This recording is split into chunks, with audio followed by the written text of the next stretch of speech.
নমস্কার। বিপুলা এ পৃথিবীর কতটুকু বা আমরা জানি?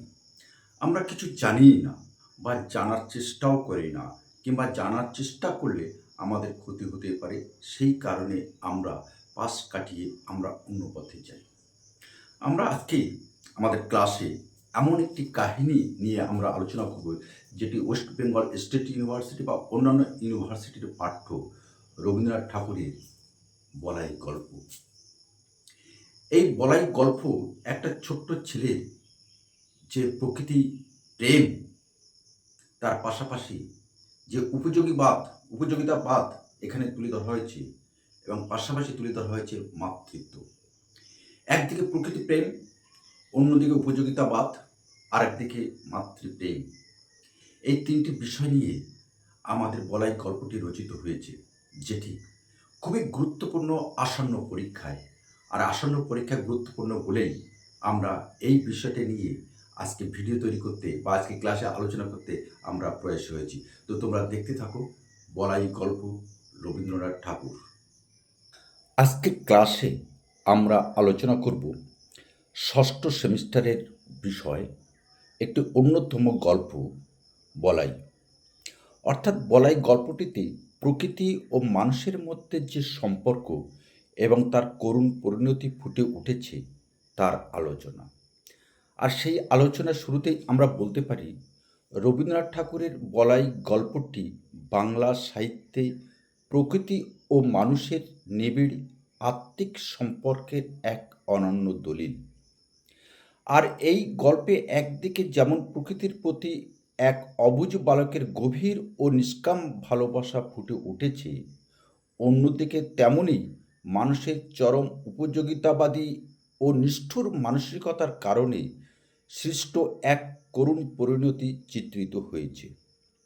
আর সেই প্রেক্ষাপটে আমরা দেখতে পাই প্রকৃতি ও বলয়ের নিবিড় আত্মিক সম্পর্ক। আসলে আমাদের এই যে বলাই গল্পের কেন্দ্রীয় চরিত্র বলাই, তার সমগ্র সত্তা জুড়ে ছিল কেবল প্রকৃতি। মানুষের কে যেভাবে বস্তুগত বা উপযোগিতার দৃষ্টিভঙ্গি দেখে, অর্থাৎ সাধারণ মানুষ প্রকৃতিকে যেভাবে বস্তুগত বা উপযোগিতার দৃষ্টিভঙ্গি থেকে দেখে, বলাই কিন্তু তা দেখেনি। তার কাছে এই যে প্রকৃতির গাছপালা, ঘাস, লতাপাতা সবই ছিল সজীব এবং অনুভূতির অধিকারী। আর সেখানে বলাই যেন প্রকৃতির ভাষা শুনতে পেত। ঘাসের ওপর দিয়ে সে যখন হেঁটে যেত, তখন তার মনে হতো ঘাসের বুকের ভেতরের কান্না, আঘাতের গুমড়ে গুমড়ে ওঠা শব্দ। শুধু তাই নয়, গল্পটিতে আছে নিষ্কাম ভালোবাসা, যে ভালোবাসার মধ্যে কোনো চাওয়া পাওয়া থাকতে পারে না। যেখানে আমরা দেখতে পাই ফুল তোলার জন্য কেউ গাছের ডাল ভাঙলে তার অন্তরে আঘাত লাগতো, অর্থাৎ বলাইয়ের অন্তরে আঘাত লাগতো। তার এই যে ভালোবাসা, সেই ভালোবাসা কিন্তু সম্পূর্ণ ছিল নিঃস্বার্থ, নিঃশর্ত এবং আত্মিক। আসলে এই যে বলাই, তার বৈপরীত্যে দাঁড়িয়ে আছে তার কাকাবাবু। কাকাবাবুর উপযোগিতাবাদী দৃষ্টিভঙ্গি। তাই গল্পে বলাইয়ের কাকাবাবু হলেন বাস্তববাদী ও যুক্তিপ্রবণ মানব সমাজের প্রতিনিধি।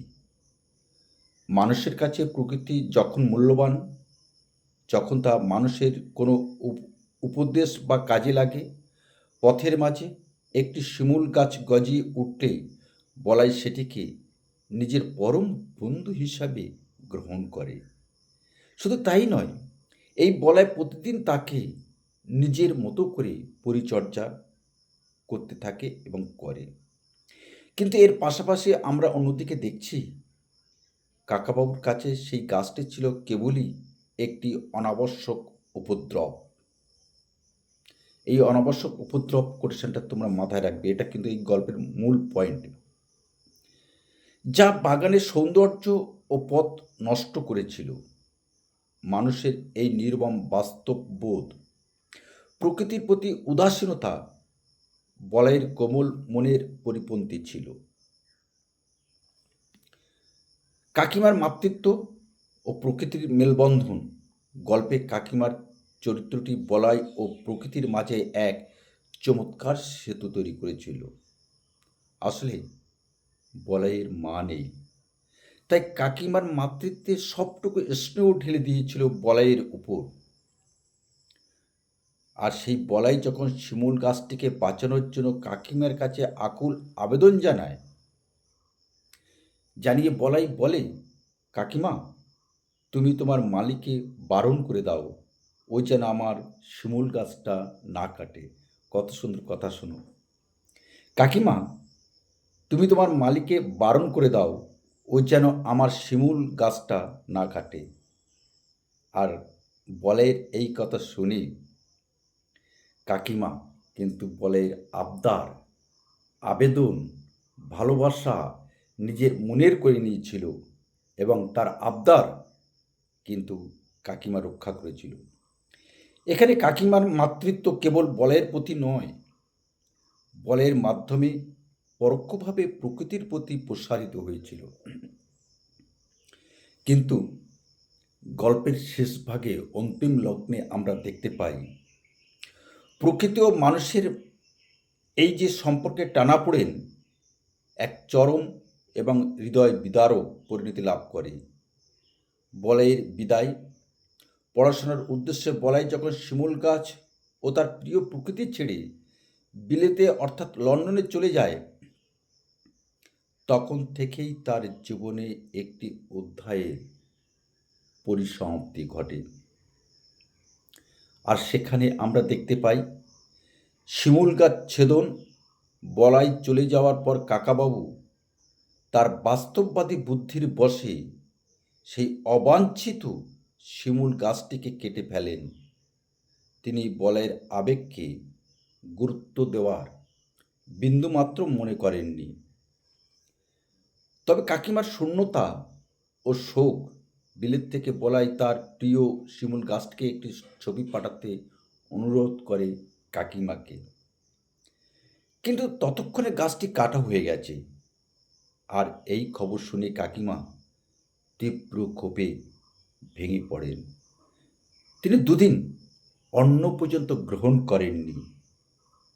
বলাইয়ের মা এসে যে কোল শূন্য করে দিয়েছিল, সেই কোল আর পূরণ করতে দিলে না। কাকিমার কাছে এই শিমুল গাছটি আর কেবল একটি গাছ ছিল না, সেটি হয়ে উঠেছিল খোদ বলাইয়ের এক জীবন্ত রূপক। গাছটি কেটে ফেলার অর্থ ছিল বলাইকে তাদের জীবন থেকে চিরতরে উপড়ে ফেলা। রবীন্দ্রনাথ বলাই গল্পে দেখিয়েছেন যে মানুষ নিজের স্বার্থ ও সুন্দরের কৃত্রিম সংজ্ঞার খাতিরে কিভাবে প্রকৃতির সহজ সরল রূপকে ধ্বংস করে।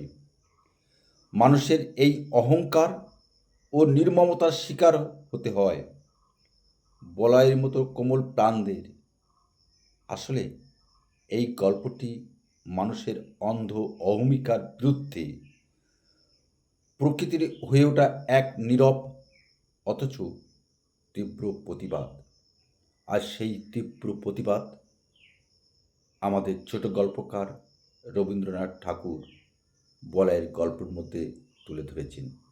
আশা করি ষষ্ঠ সেমিস্টারের এবছরে যারা পরীক্ষা দেবে তাদের এটি ভীষণভাবে কাজে আসবে। আমরা গল্পের শেষেতে আমরা বলে দিলাম যে আর তোমাদের যদি ভালো লাগে অবশ্যই তোমরা কমেন্টস বক্সে জানাবে।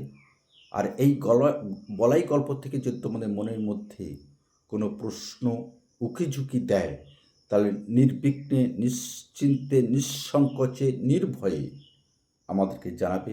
আমরা চেষ্টা করব তোমার পাশে থাকার জন্য। সকলেই ভালো থেকো। তোমাদের পরীক্ষার স্কোর আরও সুন্দর হবে এই আশা রেখে আজকে আমি রাখলাম।